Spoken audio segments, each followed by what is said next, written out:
por venir al seminario.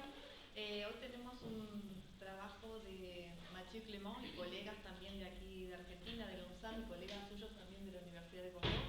Matthieu es economista de la Bordeaux School of Economics. Está a cargo del máster en economía de esta Escuela de Economía de la Universidad de Bordeaux.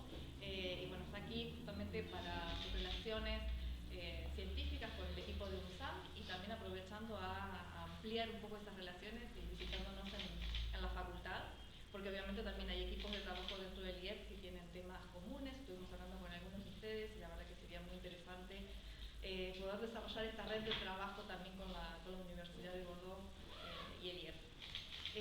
Matthieu trabaja en temas de economía de desarrollo, es profesor de economía de desarrollo en Bordeaux, y en este caso bueno, nos va a presentar un trabajo sobre la clase media argentina, un trabajo que es cualitativo y cuantitativo entre economía y sociología, muy acorde a los trabajos interdisciplinarios que hacemos también acá.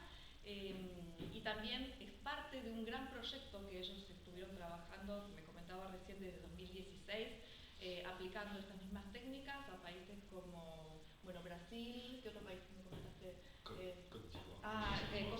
Costa de Marfil, Turquía y Vietnam. Así que bueno, nada, lo dejamos que nos cuente, así podemos aprender un poquito más. Gracias, Matthieu. Muchas gracias a todas y todos por venir. Disculpa, mi español es un poco limitado para hacer una presentación académica. So I'm going to switch to English, if it's okay. I'm sorry for my horrible French English accent. My presentation today is entitled The Middle Classes in Argentina, Identification, Behavior, Aspirations and Expectations for Public Policy and Market Strategies. As Priscilla said, this project is in fact a presentation from a research project funded by the French Development Agency. This is a kind of follow-up of a previous project focusing on Brazil, Côte d'Ivoire, Turkey and Vietnam. So our research team from Bordeaux is involved in this project since 2016. So what I'm going to present here is part of the final reports of the project on Argentina. So that here is a link to the report and to the policy brief. And from this study, we are currently working on 2 articles. One is in revision in a multidisciplinary review, and the other is submitted. And my objective today is to present a kind of mix of these 2 articles. So, as an introduction, as you probably know, Argentina is considered as a typical middle-class country in Latin America, but this so-called middle class has been largely impacted by the successive crises since the 70s, including by the recent crisis, the pandemic and the public finance crisis. And we suggest in this study that what the middle class in Argentina looks like today is a product of such macroeconomic instability, as well as a product of changes in public policy orientations. In Argentina, there is a large and multidisciplinary literature on middle class, and what we can draw from this literature is some facts. And the first one is that there is a strong fragmentation of the middle class in Argentina, especially in terms of occupation and education. What we know is also that there is a strong vulnerability of part of the middle class, especially in crisis context. The literature also emphasizes some common behavioral traits among the middle class, such as the adoption of consumerist behavior or the strong demand for education and health. And finally, the literature also shows that there are distinctive social political aspirations within the Argentinian middle class. But there is a lack of literature examining the capacity of the middle class in Argentina to drive policy change and influence public policy design. This is a long-standing debate in the field of political science that roots in two conceptual frameworks. The first one is the well-known theory of social modernization that stands that a large middle class with progressive preferences and attitudes is a driving force behind democratization and the implementation of more inclusive policies. So this theory is well known in political science, but is still debated in developing countries, including in Latin America. And the other conceptual framework is the policy responsiveness framework.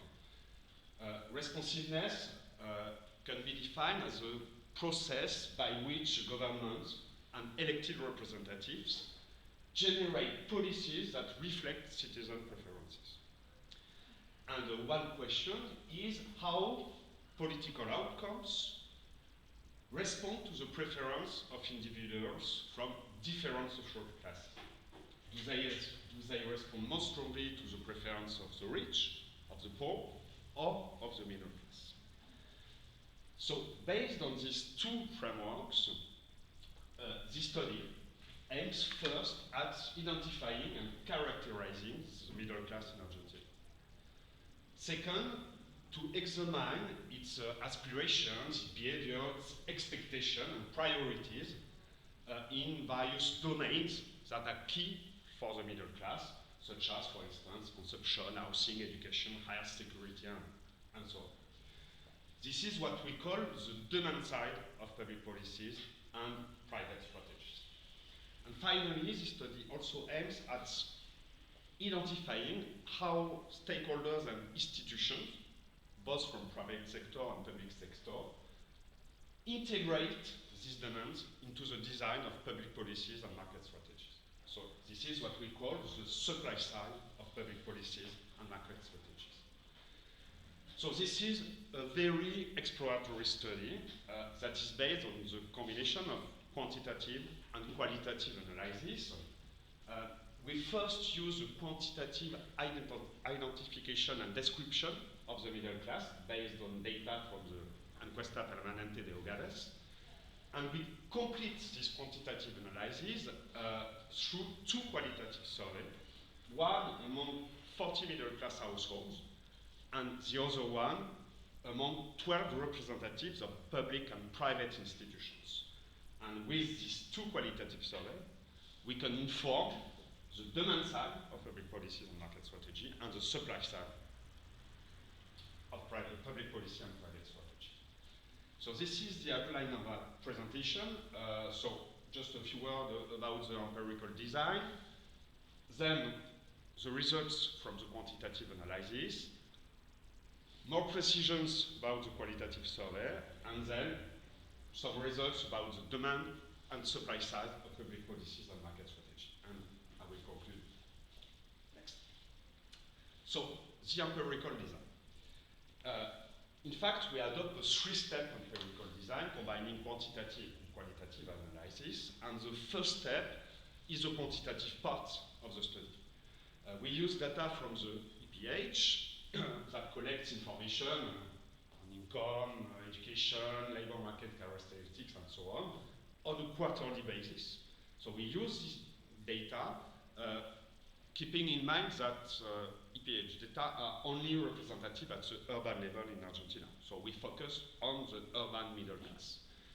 And we use all the waves from 2003 to 2021 and focused on the last quarter for each wave, with the exception of 2021, because at the time of the study, only data from the second quarter were available for the year 2021. And based on the EPH data, we adopt a sequential identification and characterization of the middle class.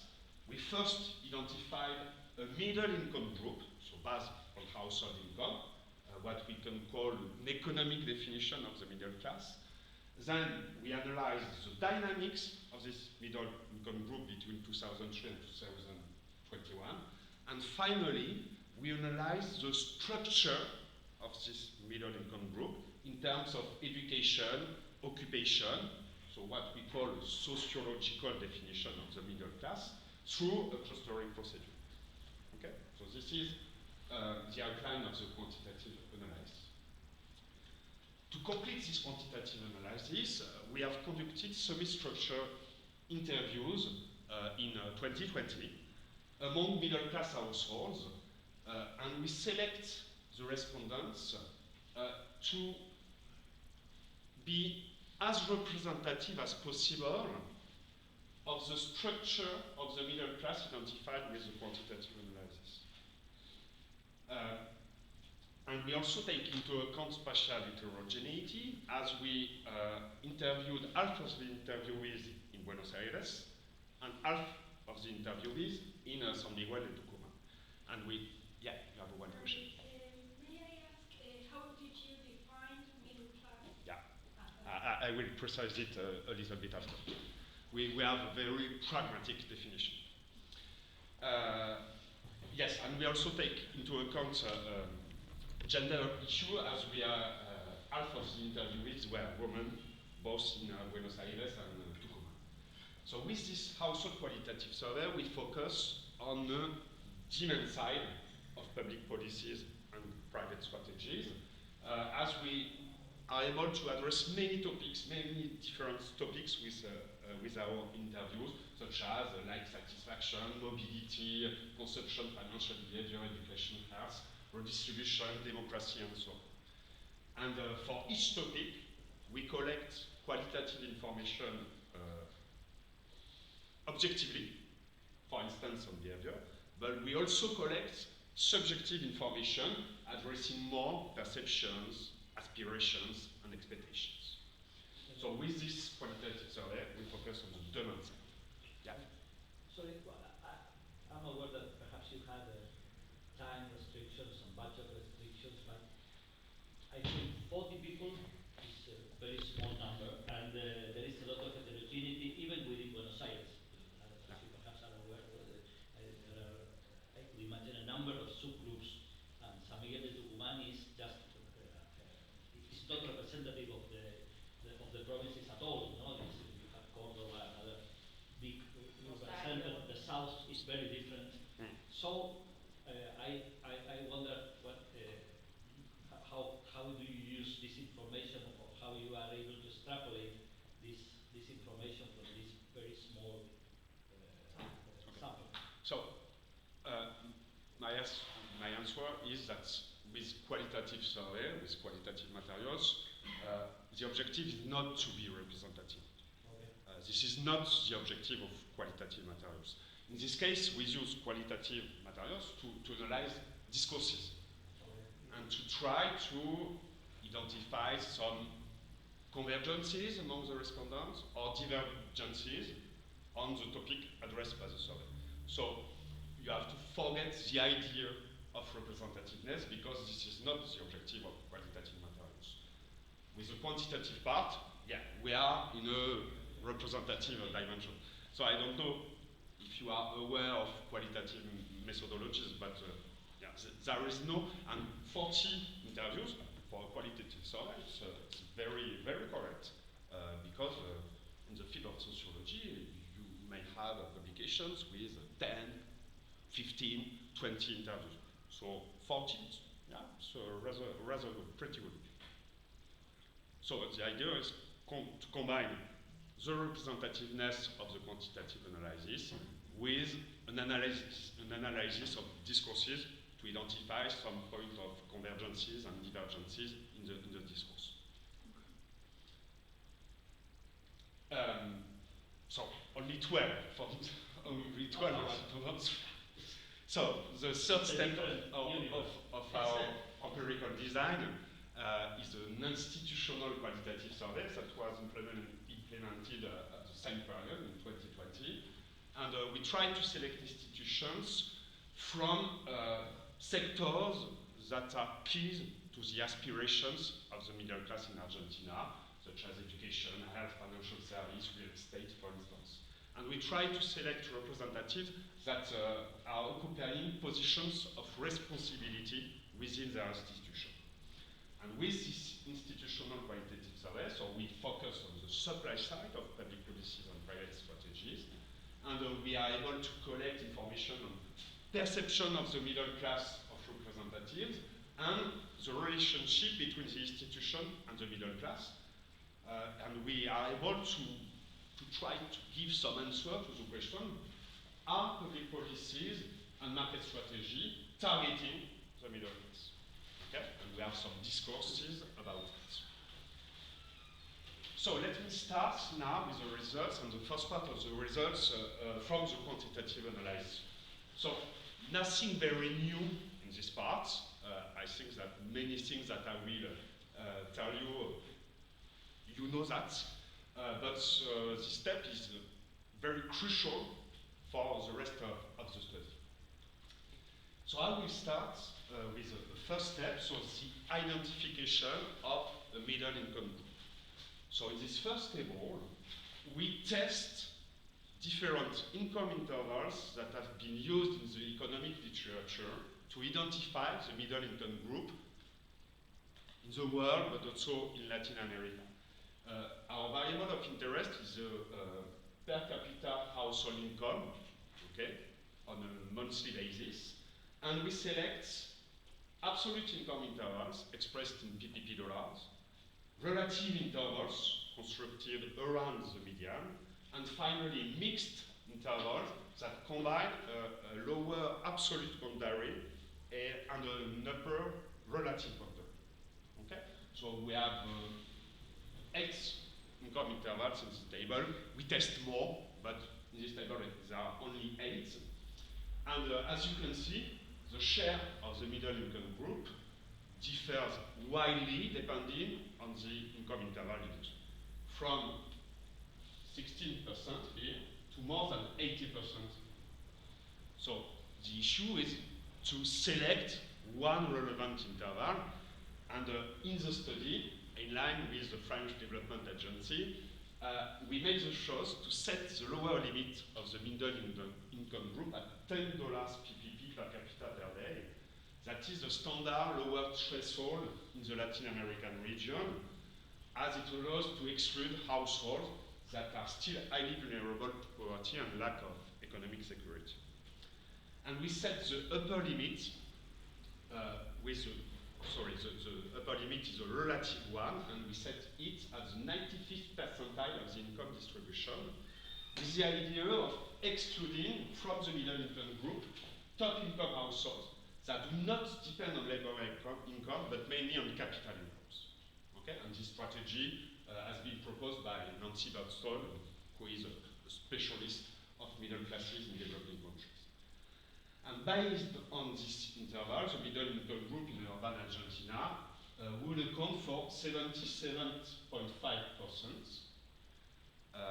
It may seem quite high, but you have to keep in mind that our objective is not to identify precisely the size of the middle class, but rather to delimit a large group of households located in the middle of the income distribution, and then to scratch beneath the surface of this large group. Okay? So this percentage, be careful, this is not so important. Our idea is just to delimit a large set of households in the middle of the income distribution. Now let me turn to the dynamics of this group. So in this first graph, very simple, changes in the size of the middle income group, the poor group, under $10 per capita per day, and the rich group, so 5%, okay, are reported. Nothing new. This graph, just one precision, there has been methodological updates in the design of the EPH survey, explaining why the estimates for the two subperiods are not directly comparable. Okay, and this is why the two lengths are cutting. Yeah. Yeah, sorry again. I wanted to ask about why did you choose an approach of identification of the middle class based on the income range that you, and because I believe there is a discussion on whether your economist sociologist, and whether the, about the identification, the auto-identification of the middle class, because people that identify in the middle class, they usually like overestimate. I'm sorry, I'm having hard to express myself in it's usually associated with some status and some social capital. I mean, what we think about middle class is usually associated with going to college or being able to have vacations every once in a while, and right now, being professional. yes, or maybe having a business, but we're expecting some things, and I think that's relevant because so we have right now we have like a poverty of I don't know 40%, 50%. So those are people that aren't reaching the end of the month, and I think you're interested in what public policies they're expecting. Well, maybe you have like this huge heterogeneity in that group, and I don't know that's why I don't know if you're approaching that heterogeneity in some way or sorry, Yeah. I'm sorry that you should. Yeah, very classical question. The literature on middle classes, even in European countries, is not conceptual. Globally, we have four disciplinary approaches. The economic one, very basic, based on income. In the field of sociology, there are different traditions, from Max Weber to Pierre Bourdieu. More based on status for the definition by Max Weber. There is also a self-perception approach that aim to identify the middle class by self-perception of class. And finally, we have also a managerial one based on consumption habits.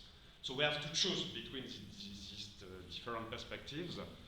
I will try to convince you that we reconcile both the very basic economic approach, this one, with a more sociological definition of the middle class based on education, occupation, employment status in the last part of the quantitative analysis. And this mixed methodology allow to reveal the heterogeneity of this middle income group. Okay?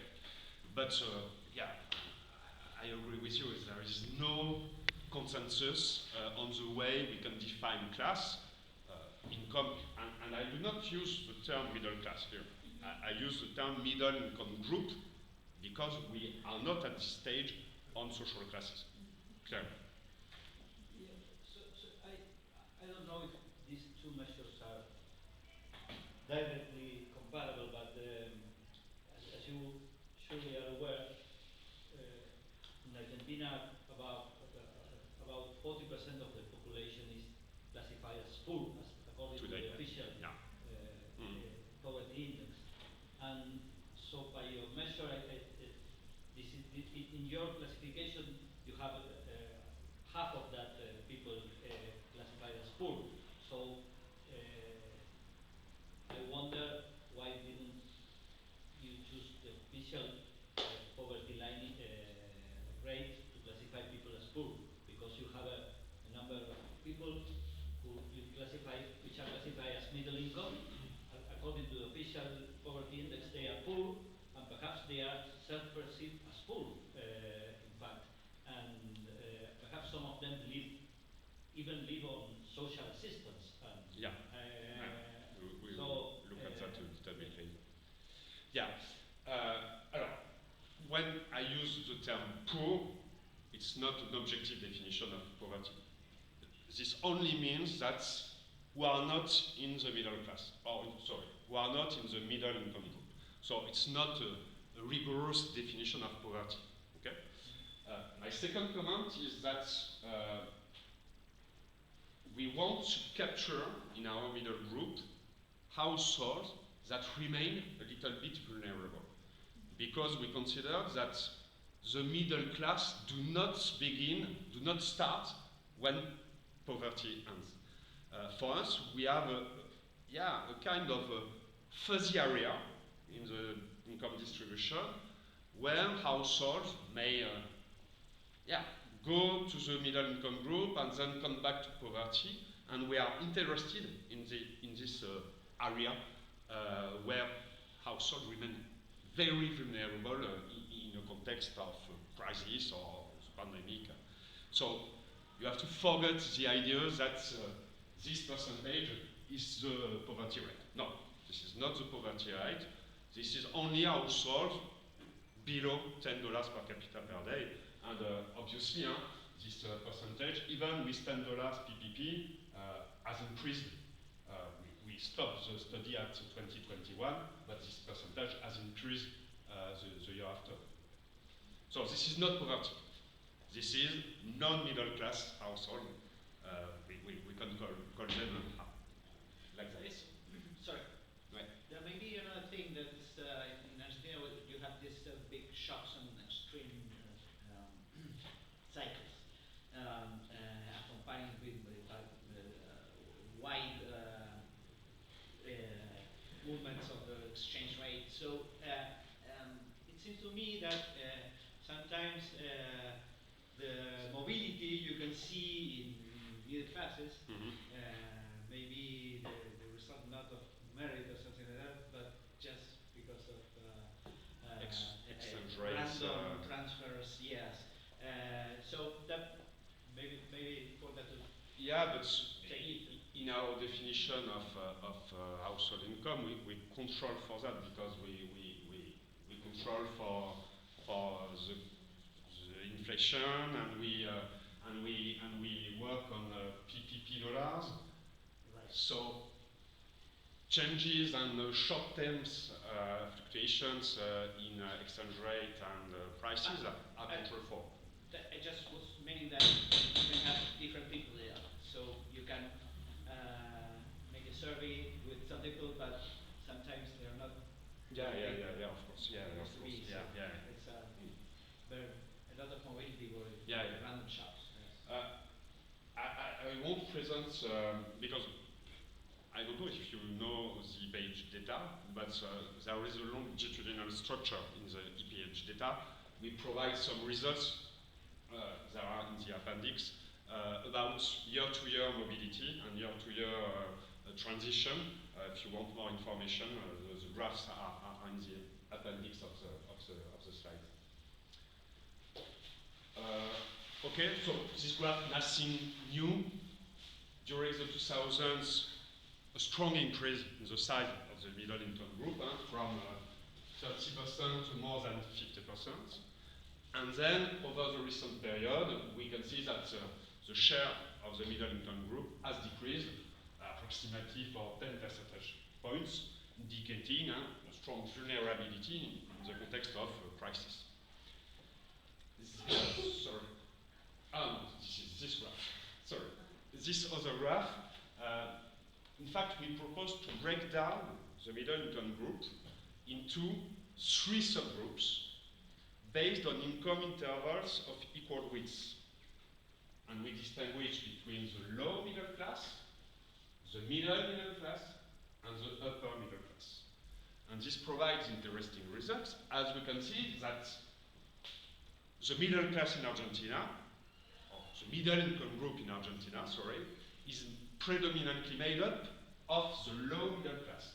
In 2015, approximately 2/3 of the middle income group is from the low middle.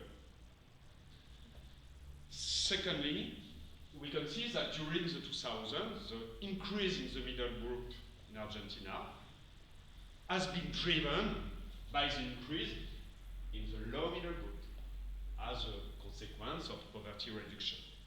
This means that probably the middle income group is partly strongly vulnerable to return to poverty. And third comment, over the recent period, we see that there is a decline of the share of the low middle income group, indicating that this low middle class is vulnerable in a crisis context. Okay? Last part of the quantitative analysis, now we are interested in analyzing the internal structure of the middle income group in terms of education and labor market characteristics. To do so, we applied a mixed clustering procedure on 5 variables for household heads in the middle income group, and we focused on the fourth quarter of 2018 with the idea to have a typology of classification that is not influenced by the pandemic crisis, so we focused on 2018. I do not detail the statistical procedure. I don't know if you are aware with the clustering procedure.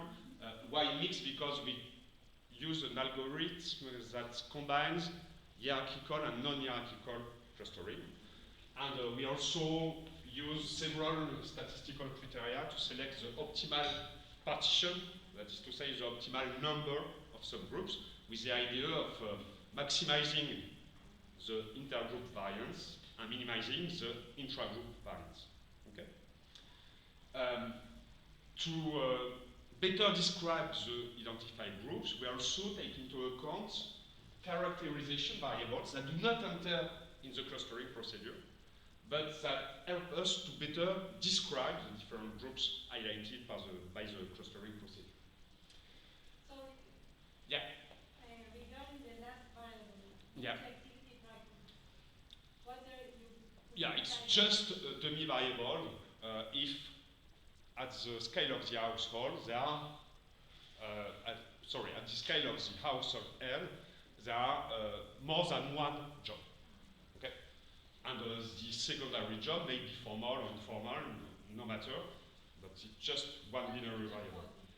If you want the detail of the classification variables, so education, occupation, employment status to employees, self-employed employers, and the institutional sector with private formal, public formal, and informal employment, for instance.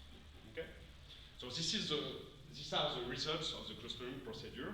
As you can see, we identified 5 groups. Okay? For the classification variables. And in the next table, the same structure, 5 groups, but with the distribution of characterization variables to refine the distribution of the groups. For simplicity reason, I will try to summarize the results of the classification. Very simple graph. Here you are the income scale within the middle income group, and I will position the different groups identified, the 5 groups identified on this scale. The first group that we identify is the retired and inactive middle class. It accounts for 35%, more than 1/3 of the whole middle income group. And it is characterized by the fact that household heads in this group have low educational attainment and are primarily and mostly women. The second group, we call it the service employees middle class. It accounts for 22% of the middle income group. Household heads in this group have low educational attainment and are all working in the service sector, either as informal worker or as formal worker. Okay? And this is the poorest group within the middle income group. The third one is the self-employed and workers middle class. It accounts for 20% of the whole middle income group. It is composed of 2/3 of self-employed, mainly craftsmen, and 1/3 of workers. All household heads in this group work in the manufacturing and construction sector. Okay? And yeah. So, these first 3 groups are located at the bottom of the income distribution. But the cluster analysis also identified two other groups that are located at the top of the income distribution within the middle income.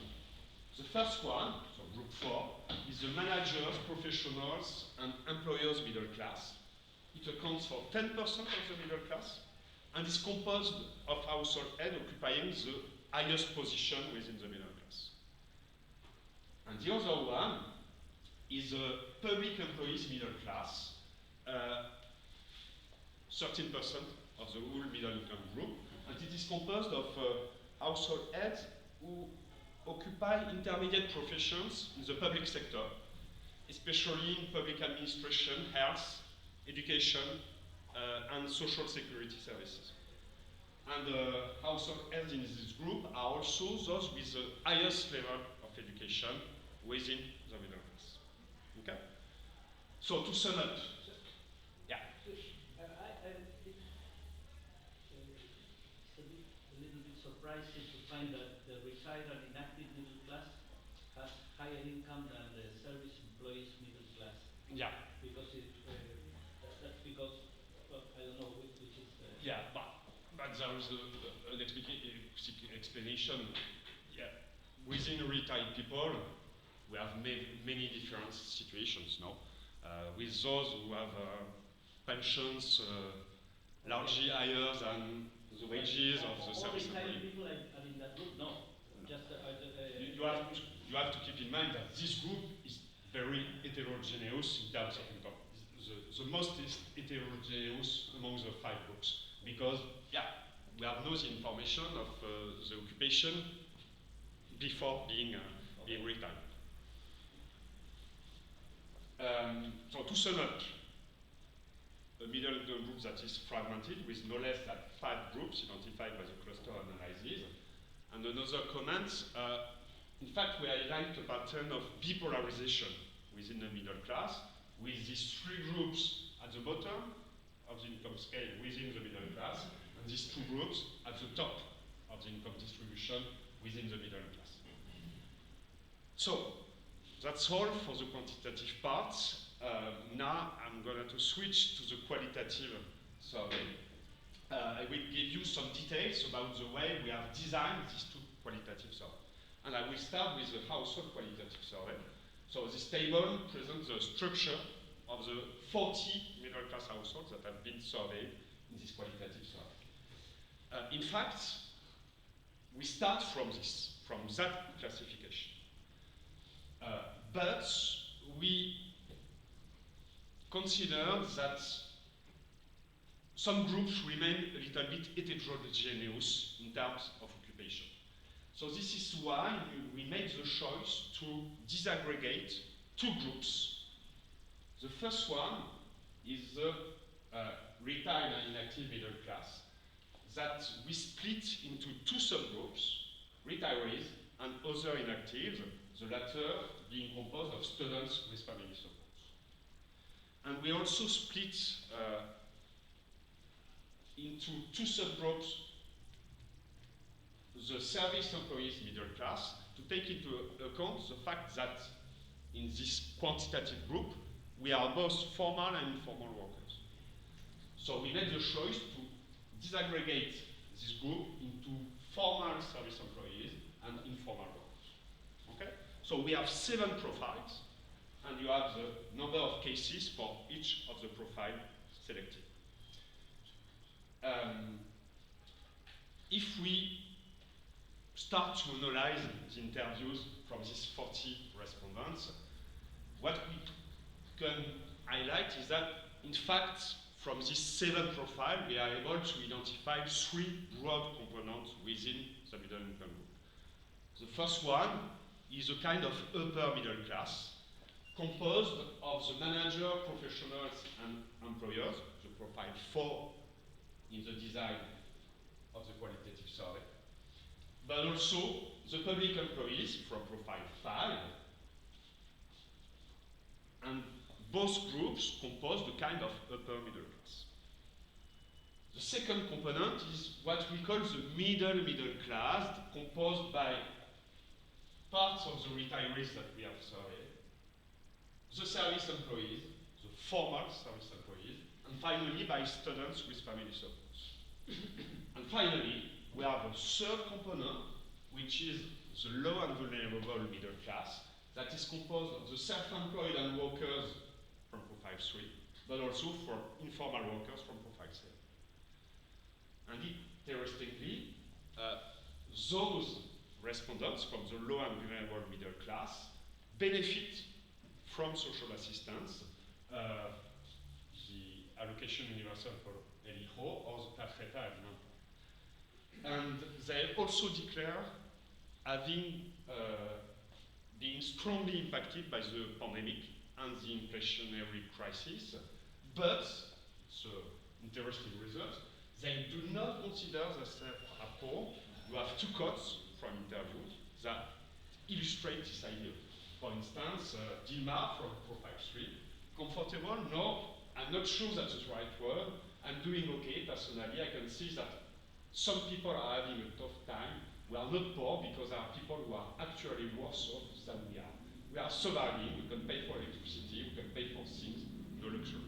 And the other quote. So what is the question there? There's no specific question. But she's. No.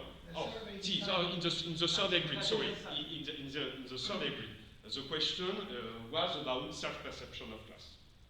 So, But there is a psychological issue there because nobody wants to label as poor or vulnerable, maybe. Yeah, but maybe if you are very, very poor, but if you're in the limit, and you are, but you don't want to be that, you may say, there is many people that is worse than me, and so I'm not that poor. Of course. So it's a psychological response, maybe. Of course, as every subjective information. Well, but if you have a bias, that could be a problem. So the way the question was asked, the interviewer mentioned different types of social class, from poverty, vulnerable, middle class, and rich, and the respondents had to position himself. I'm not sure you can deal with that. No, of course. But in our sample, in our 40 middle class households, all declared belonging to the middle class. To the low middle class until to the upper middle class.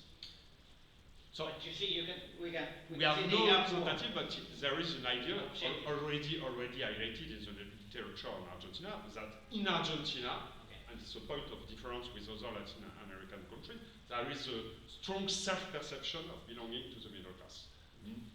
Right.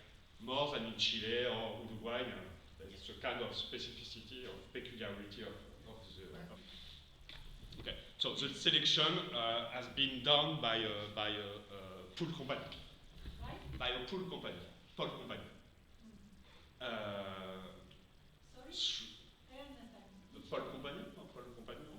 Pool company. It's a But where, in which context, how did you... Alors, so what we do, we send our criteria of selection. So our criteria of selection was first the income interval, between $10 per capita per day until the 95th percentage, and with here the income interval in Argentinian pesos, and then we have another criteria. This, okay? Number of cases for each profile we selected from the quantitative analysis.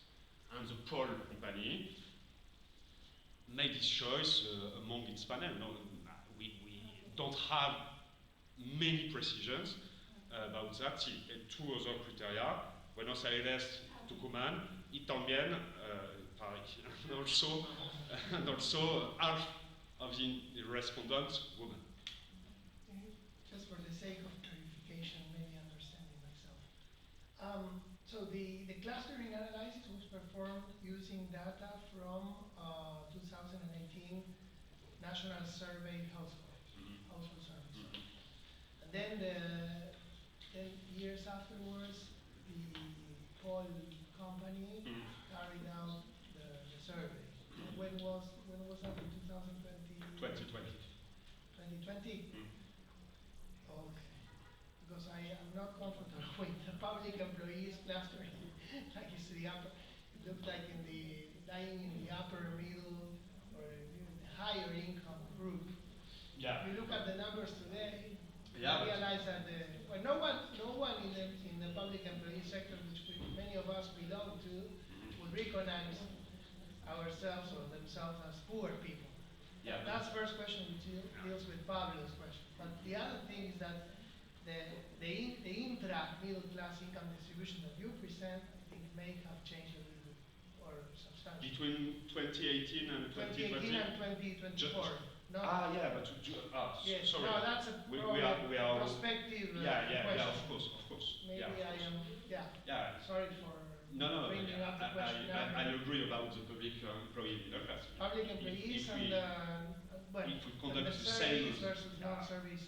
If we conduct the same interviews among public employees, middle class today, I think that. And the other question was all the 40 surveys were done in Buenos Aires, Greater Buenos No, Aires. half of the interviews in Buenos Aires And the rest? y San Miguel de Tucumán. Miguel Miguel de Tucumán. Tucumán. Tucumán. Okay, thank you.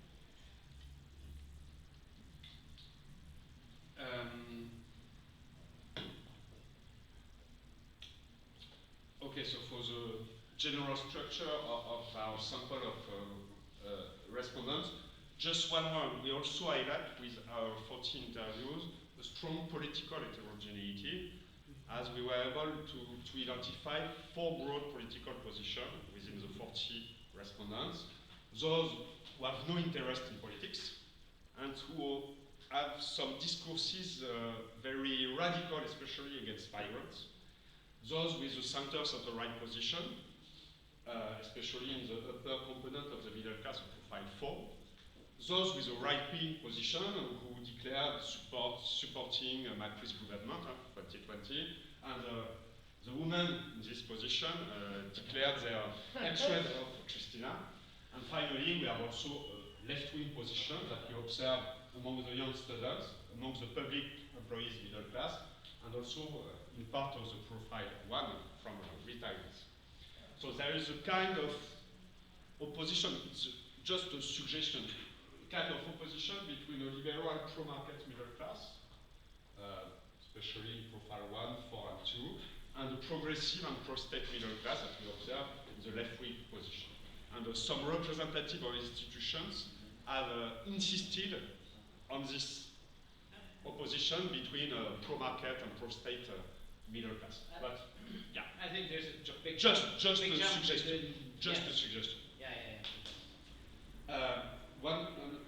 Another interesting point is that this political gradient is in fact partly disconnected from the socio-economic gradient.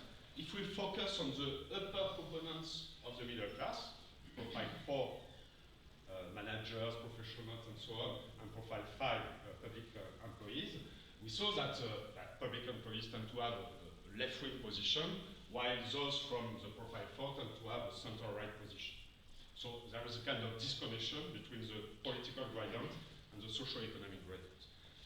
One area of convergence, however, in all our interviews, there is an unanimous condemnation of corruption, independently from the political position. In fact, corruption is a recurrent theme among the accounts of the respondents, and is seen as a kind of basement of the Argentina's political system. So there is real convergence about the condemnation of corruption. It's interesting that they notice that. So everyone condemns corruption. I think that's Yeah.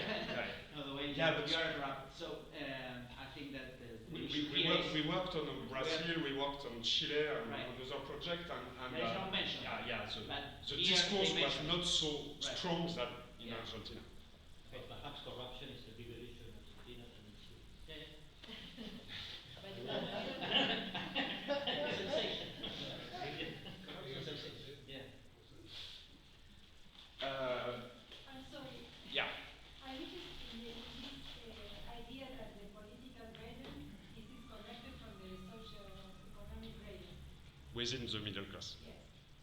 Do you find the same situation in other countries, in France, for instance? I don't work on France.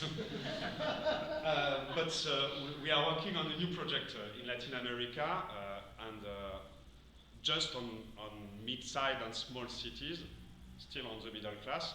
And in Chile, this is the same, in fact. There is a kind of disconnection between the socio-economic gradient and the political gradient. And just one illustration. We are working on environmental perception in Chile, Argentina, Colombia, and Mexico, in these intermediate territories, in intermediate cities. And what we show is that the respondents have a strong awareness of environmental challenges, and it does not depend on their political positioning. For instance, in Argentina, voters of Milei are extremely aware of environmental consequences in these intermediate territories. So once again, this is not another illustration behind the fact that there is no necessarily connection between socio-economic gradient, political gradient, and perception of different types of issues in terms of environment, security, and so on. That is surprising because the president doesn't believe in climate change. Yeah. The voters have another view. Yeah. But for Milei, it's incredible. The position, the progressive discourse on environment among Milei voters that we interviewed, that's incredible. We were very surprised about that. But in small and medium-sized cities. This is a list of the representatives of institutions that we have interviewed. Our idea was to cover a wide range of sectors, as you can see here: health, financial service, real estate, consumption, education, public organizations, too. And we also surveyed 2 institutions from the civil society, the Rotary Club, and also 1 representative from the political party, the PRO. So 12 institutions, and this may inform the supply side of public policies and private strategies. So I will start with the demand side, just some basic results about that. And first of all, about the contrasting aspirations of the middle class in Argentina. We, in fact, show that there are shared priorities and aspirations among our respondents in terms of consumption, diversification, education, health, housing, security. The main domains from the respondents. This may help, just a kind of suggestion, to create a form of middle class identity. But the most vulnerable segments of the middle class, profiles 3 and 7 in our design, remains largely unable to adopt behaviors aligned with this aspiration. So there are kind of constrained behaviors in terms of aspirations. This is especially true for consumption. Among the upper components of the middle class, we observe consumption pattern oriented towards diversification, quality, what several representatives call the middle class fantasy. But among the lower middle class, there is a prioritization of expenditure on basic food and basic necessities, especially in the context of the pandemic and the inflation crisis. There is one quote here that illustrates this idea. This is also true in terms of education. In our interview, education is the top priority of all the respondents, and especially among the most vulnerable ones. There are 2 quotes here. And what is interesting is that these vulnerable segments, these vulnerable respondents, are unable, due to limited resources, to send their children to the better quality or perceived better quality private school. So once again, a kind of constrained behavior for the lower segment of the middle class. Perhaps there is one counter-example with the issue of housing, because we highlight more a majority gradient than a socio-economic gradient. The idea is that there is an over-representation of young respondents among the non-owners. And this idea has also been developed by some representatives who put the emphasis on the difficulties faced by the younger generations to access ownership in the context of the scarcity of mortgages or speculation on the property market. Other points about public policy perceptions and expectations in two domains: public services and redistribution policies. And I will start with the first domain, so public services. First of all, we highlight a strong attachment of the respondents to the provision of free, universally accessible public services, even among the more liberal or pro-market segments of the middle class.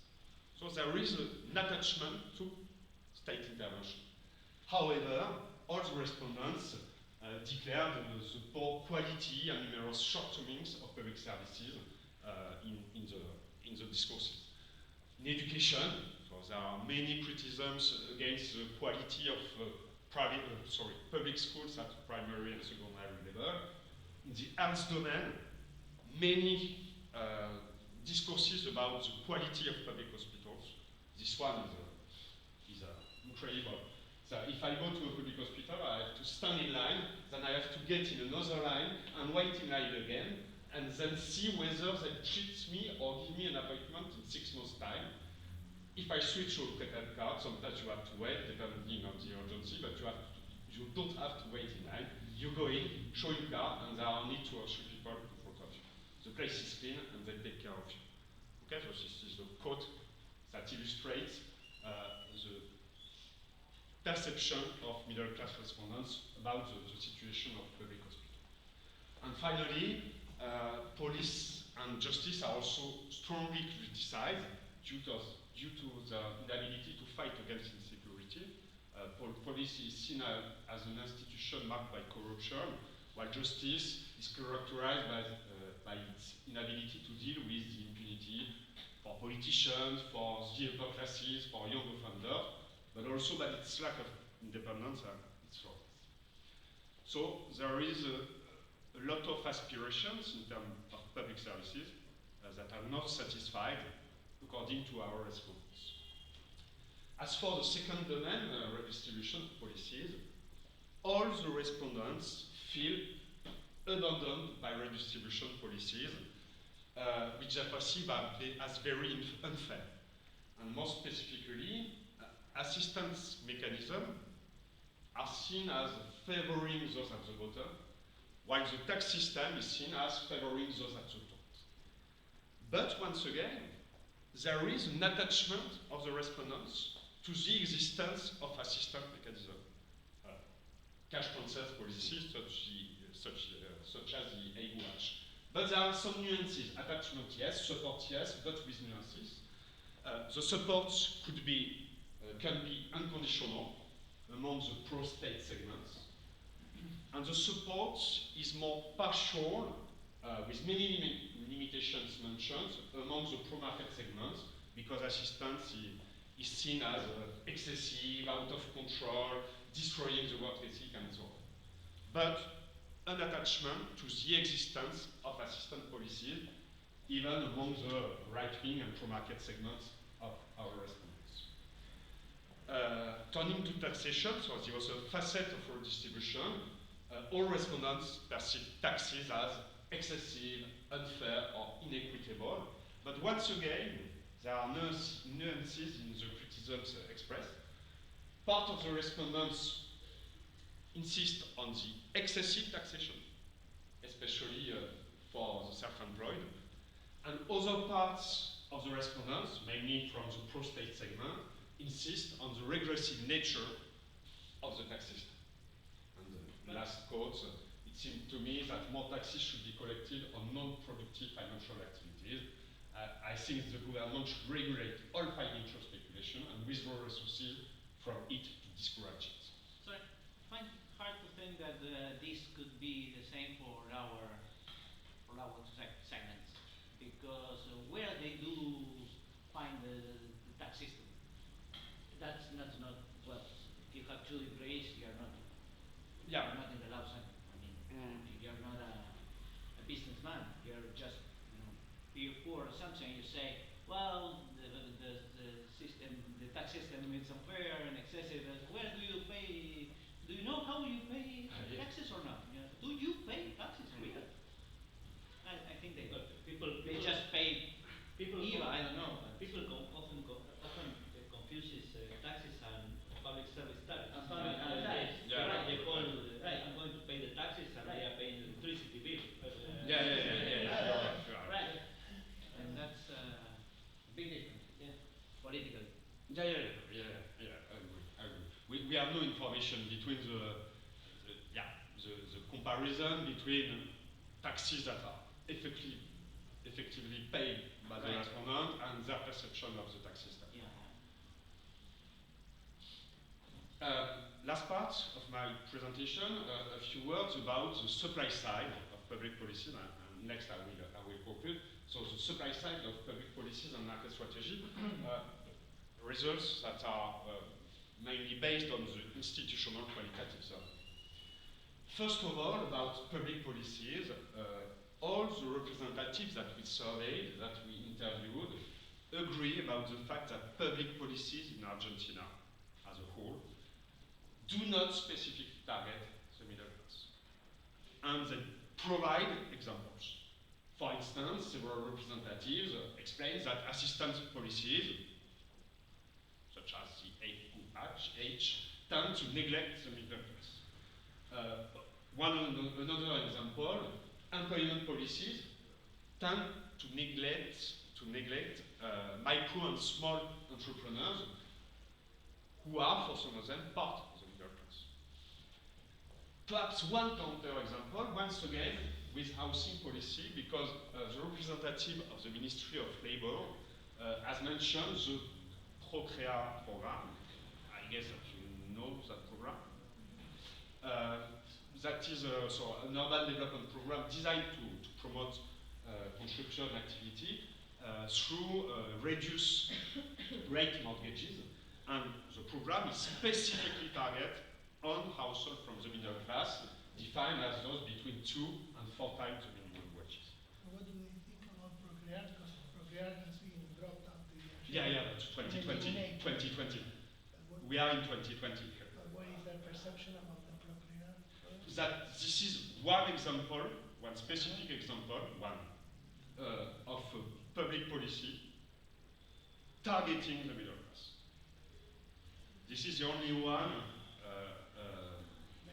mentioned by among our institutional qualitative. Because there was a microcredit program, like Procrear, targeting the poor population. This is the construction. Yeah, this is the reduced rate mortgages. Yeah. Okay, thank you.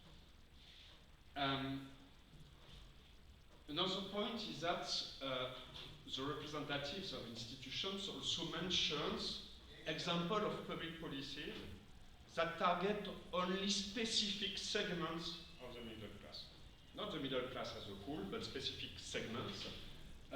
2 examples. For instance, the representative of Coca-Cola that we interviewed mentioned the fact that the main public policies targeting the middle class are those aimed at promoting consumption, but they are above all dedicated to the lower components of the middle class. And the representative of Coca-Cola took 2 examples, 2 programs. The first is Ahora Doce, lo conoces, and Precios Olvidados. Okay? 2 programs strictly dedicated to the lower segment, strongly impacted during the pandemic and the public crisis. And another example of a public policies, part of public policies, targeting one specific component of the middle class is in terms of microcredit, with the strategy of Banco Ciudad that put in place a strategy to support micro and small businesses with access to microcredit and training course through the creation of small and medium enterprises institutes. Okay? Well, of course, that's what you found in your research, but I found it striking that these organizations find that there are very few policies aimed at the middle income class. I think most policies in Argentina are favor middle income class, and I just will mention two.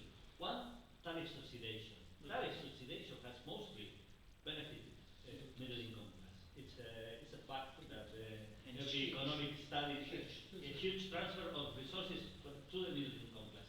Second, one spot, the Previaje program, which favored tourism after COVID, was specifically designed for the middle income class. So I don't know what they have in mind, these people, when they're talking about middle income oriented policies. Yes.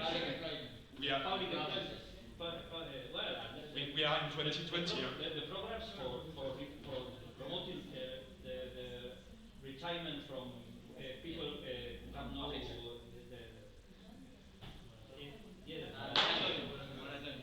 middle income women were favored by that policy. You know, there's maybe a perception that is on 2020. 2020. And in 2020, maybe we don't realize that we have subsidies on the side. We realize when they remove the No, but subsidies. That's now. What I found striking. No, the tariff that subsidization was before. But they are not noticing. But this is, perhaps people were not aware. That doesn't say. But these are organizations. I think that Banco Ciudad knows that there is a subsidy Yes, for, no, the Banco for Ciudad, middle of course, income of people. course. And I don't know. And It the talks, Previaje perhaps is it talks more about people in the organizations than. Yeah.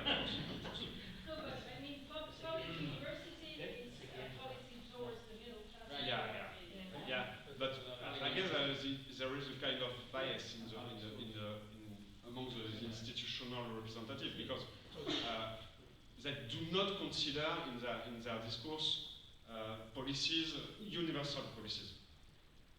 Obviously, people from the middle class could benefit from universal policies. How did you select these 12 representatives? Because this is You have to discuss with my two colleagues from Argentina because this is the weakest part of your research, I would say. Yeah.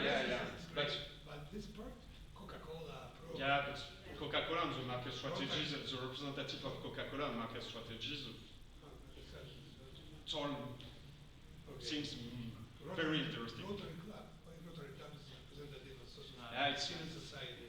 Yeah.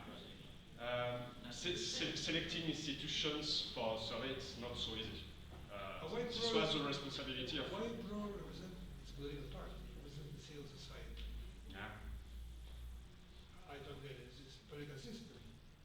Our idea was to cover different types of institutions, including from the civil society, the company, private markets, and NGOs, public policy. Cover some NGOs. Yeah. Society. Yeah. Could have. They're not covered. Yeah. No, in this survey. So I conclude just with some words about the market strategies, still from the institutional qualitative survey. What reveals this survey is that the market is of strategic interest for the development of the middle class, first because members of the middle class are customers, consumers, but also, and this is the representative of the Ministry of Labour who said that, because the market also plays an important role in the symbolic construction of the middle class and the creation of a middle class ideology. In the interviews, many representatives mention different strategies, market strategies, dedicated to the middle class. And what is interesting is that these strategies mainly target the upper components of the middle class in terms of education and health, in terms of real estate, or in terms of food industry. Perhaps one example, Consulec. So it's a structure composed of private Catholic schools, and the representative clearly explains that they target people from the middle and upper segment of the middle class, and especially parents with a rather conservative positioning, and who look for order and discipline for their children. So this is typically the private strategy dedicated, targeted to the upper components of the middle class. Another example from the representative of Coca-Cola, she referred to an advertising campaign from a new lunchbox for children from Cepita, just brand that belongs to the Coca-Cola group. And in this advertising campaign, in fact, Cepita show children in private school uniform running to class, something very innocent and childlike, going to class happy. So children with private school uniform, typically the upper segment of the middle class. Okay, and there are other examples in terms of real estate, for instance. But still from the representative of Coca-Cola, we have also information about a recent refocusing of market strategies on the vulnerable segment of the middle class. And the representative of Coca-Cola mentioned two examples. The first one is a communication campaign from Dia supermarkets. The campaign was called Si pagas más es porque quieres. And what's the objective of Dia supermarkets was to give incentives to the lower segment of the middle class to buy products from Dia at cheaper price, rather than to buy the premium brand at Carrefour in the context of the pandemic and the public finance crisis. So we have a clear strategy of communication dedicated to the impacted segment of the middle class in the context of pandemic and economic crisis.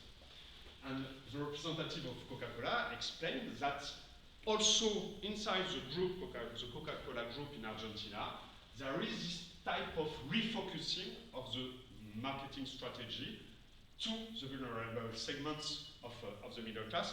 And she mentioned different types of measures implemented within Coca-Cola to target the lower segment of the middle class, such as regular promotions, deposit refund products for all the brands of the Coca-Cola group, or increased packaging diversification, the idea of to have a wider range of container space. So there is an intuition that market strategies, in the context of the crisis, are refocusing towards the lower component of the middle class. There were also some financial strategies by banks, because you have promotions in credit cards and Yeah. very, very important here. And so I conclude. Installments and all that.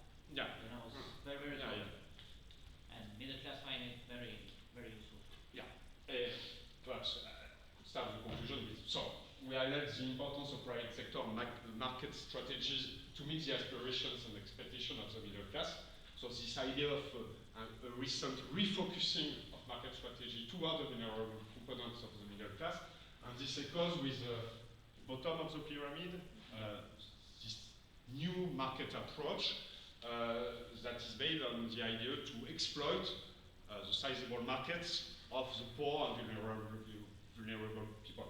So this refocusing of market strategy largely echoes with this bottom of pyramid approach. So this was the last result. The first one, the recent dynamics of the middle income group in Argentina is driven by the lower middle class, both during expansions and crises. Argentina's middle class is socio-economically and politically fragmented, upper, lower, middle component, pro-market versus pro-state middle class. And the idea is that this demarcation lines may impede the construction of kind of middle class identity. Some results, we also highlight, however, some priorities, aspirations, expectations on domains like education, health, security, redistribution. But these aspirations are constrained from the lower segment of the middle class.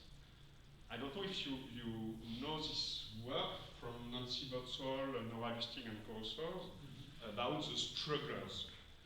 This study, published in the review World Development, focused on the vulnerable group between poverty and middle class, and one hypothesis, so the study covers more or less 10 Latin American countries, including Argentina. And what is the main conclusion of the study is that the vulnerable components, or the vulnerable segments, are net payers within the redistribution system, in the sense that they do not benefit from assistance but contribute to the tax system. And for that reason, remain largely dependent on deteriorating public services, especially in terms of education and health. In fact, our qualitative evidence tend to support this hypothesis of strugglers, and this gives relatively weak support to the theory of social modernization. What is that? Theory of the theory of social modernization. so from the field of political science, the idea is that a large middle class may contribute to democratization, to the implementation of inclusive policies, and the theory of social modernization is based on the experience of European countries. So weak support in the context of Argentina and more broadly to Latin America. Fifth result, we highlight a kind of love-hatred relation. So this is not from mine, it's the representative of the pro who uses this expression, love-hatred relation, in the fact that there is a strong attachment to state intervention in Argentina, in the middle class in Argentina, even among the right-wing respondents, but many expectations are unsatisfied, and we saw that the middle class is not necessarily, in terms of perception, a target of public policy, and all in all, this gives very weak support to the fact that public policy reflects aspirations and preferences of the middle class as a whole. So we have weak responsiveness to middle class interest based on our qualitative survey. And I stop there. Thank you very much.